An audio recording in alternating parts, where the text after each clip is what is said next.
السلام عليكم ورحمة الله وبركاته ودنا يتكبراتو يا الفاروق إسلاميك سينتر تكتاتيوج بالله فقاد زاري باترو يمنايو شروط قبول العمل عند الله زند سرا تكباينت اندياغين مموالات ያለባቸውን መስፈርቶች እናያለን እንደሚታወቀው አላሁ ጀለ ወዐላ የሰራነውን የለፋንለትን ስራ እንዲቀበለን ዘንድ ዑለሞች እንደሚያስቀምጡት ሶስት መስፈርቶች አሉት ይላሉ።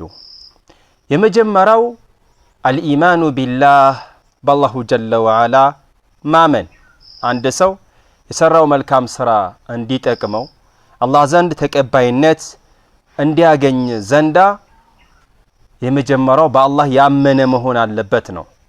ይህንን በተመለከተ በአላህ ያላመኑ ሰዎች በጌትነቱ በተማላኪነቱ በስሞቹና በባህሪያቶቹ ያላመኑ ሰዎች እነዚያ ካህዲያን እነዚያ ሙሽሪኮች ስራቸውን እንደማይቀበላቸውና ምንም አይነት ከአጅር በኩል ምንም እንዳሌላቸው ሲናገር እንዲህ ይላል وقدمنا إلى ما عملوا من عمل فجعلناه هباء منثورا እነዛን የካህዲያንን የነዚያን በአላህ ያላመኑ ሰዎችን ስራ ተመለከትን አየነው አላሁ ጀለ ወዐላ ከዛስ فجعلناه هباء منثورا ተበተነ ብናኛ ቧራ አደረግነው ብሎ አላሁ ጀለ ወዐላ ይናገራል ማለት። ስለዚህ በአላህ ማመን ቅድሚያ መሟላት ያለበት አንድ መስፈርት ነው። ባረከላሁ ፊኩም።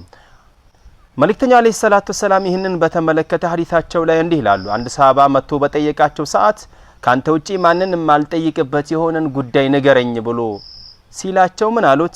ቁል አመንቱ ቢላህ ثم استقم በአላህ አምኛለሁ በል፣ በአላህ እመንና ከዛም ባመንክበት ነገር ላይ ቀጥ ብለህ ቁም ይሉታል መልእክተኛው አለይሂ ሰላቱ ወሰላም።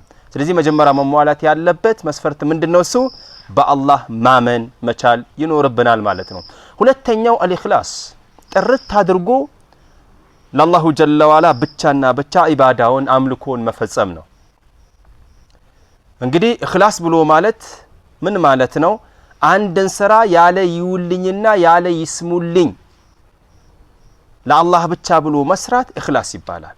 ይህንን በተመለከተ አላሁ ጀለ ወዐላ በተከበረው ቁርአኑ እንዲህ ይላል وما أمروا إلا ليعبدوا الله مخلصين له الدين وما أمروا التززم يسول جوج إلا ليعبدوا الله ليجزوا الله ليعملكون جي مخلصين له الدين عبادة عن أملكون فزهم لله جل وعلا بتشانا بتشا درجو اندي فزمون جي التززم إلى الله سبحانه وتعالى. سلزي سراتنا الله زن تكباينة تندياجين بولتنيا درجة ما موالات ياللبن من دنوسو إخلاص ترت تدرجو الله جل وعلا بتشانا بتشا مفزم.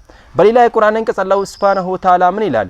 ፈዕቡዲላህ አላህን ጀለ ወዐላ ተገዛው ሙኽሊሰን ለሁዲን ኢባዳን አምልኮን ፍጹም ለሱ ጥርት አድርገህ አላህን ብቻ አምልክ አላህን ብቻ ተገዛ ብሎ ረሱሉና አለይሂ ሰላቱ ወሰላም ያዛቸዋል ማለት ነው። በሶስተኛ ደረጃ መሟላት ያለበት መስፈርት ምንድነው? አልሙዋፈቀቱ ሊማ ጃአ ቢሂ ረሱሉ ሰለላሁ ዐለይሂ ወሰለም መልእክተኛው አለይሂ ሰላቱ ወሰላም ይዘውት ለመጡት መንገድ እሳቸው ካዘዙበት ትእዛዝ የገጠመ ሊሆን ይገባል ማለት ነው። ይህንን በተመለከተ አላህ በተከበረው ቁርአኑ እንዲህ ይላል ወማ አታኩም الرسول فخذوه وما نهاكم عنه فانتهوا መልእክተኛው ይዞላችሁ የመጣውን ነገር ያዙት ተቀበሉ እሺ በሉ وما نهاكم عنه فانتهوا የከለከላችሁን ነገር ደግሞ ተከልከሉ ብሎ አላሁ ጀለ ወዐላ በተከበረው ቁርአኑ ይናገራል። ይህ ማለት አዲስን ነገር መጤን ነገር ቢድዓን ዲን ላይ የሌለን ነገር አጅርን አገኝበታለሁ አላህ ይቀበለኛል ብለን አዲስ ፈጠራን ነገር መፈጸም መስራት መቻል እንዳሌለብን ያሳያል። ይህንን በተመለከተ መልእክተኛው አለይሂ ሰላቱ ወሰላም እንዲህ ይላሉ መን አሚለ ዐመለን አንድን ስራ የሰራ ለይሰ ዐለይሂ አምሩና የኛ ትእዛዝ የሌለበትን የሆነን ስራ የሰራ فهو رد አይ መርዱድ እሱ ተመላሽ ነው ተቀባይነት የለውም ቢለፋበትም ቢደክምበትም ጊዜውን ጉልበቱን ገንዘቡን መስዋዕትነት ቢከፍልበትም መልእክተኛ አለይሂ ሰላቱ ወሰላም ይዘውት ከመጡት መመሪያ ይዘውት ከመጡት መንገድ ውጪ አዲስን ነገር ቢድዓን ነገር መጤን ነገር ያስገኘ የሆነ አካል ስራው ምንድነው? ተመላሽ ነው። ስለዚህ አላህ ዘንድ የሰራነው ስራ ተቀባይነት እንዲያገኝ ረሱል አለይሂ ሰላቱ ወሰላም ይዘውት ለመጡት መንገድ የገጠመ ሊሆን ይገባል። እነዚህን ሶስት መስፈርቶች በትክክል ማወቅ መቻል ይኖርብናል። አላህ ይወፍቀን። ወሰላሙ አለይኩም ወራህመቱላሂ ወበረካቱሁ።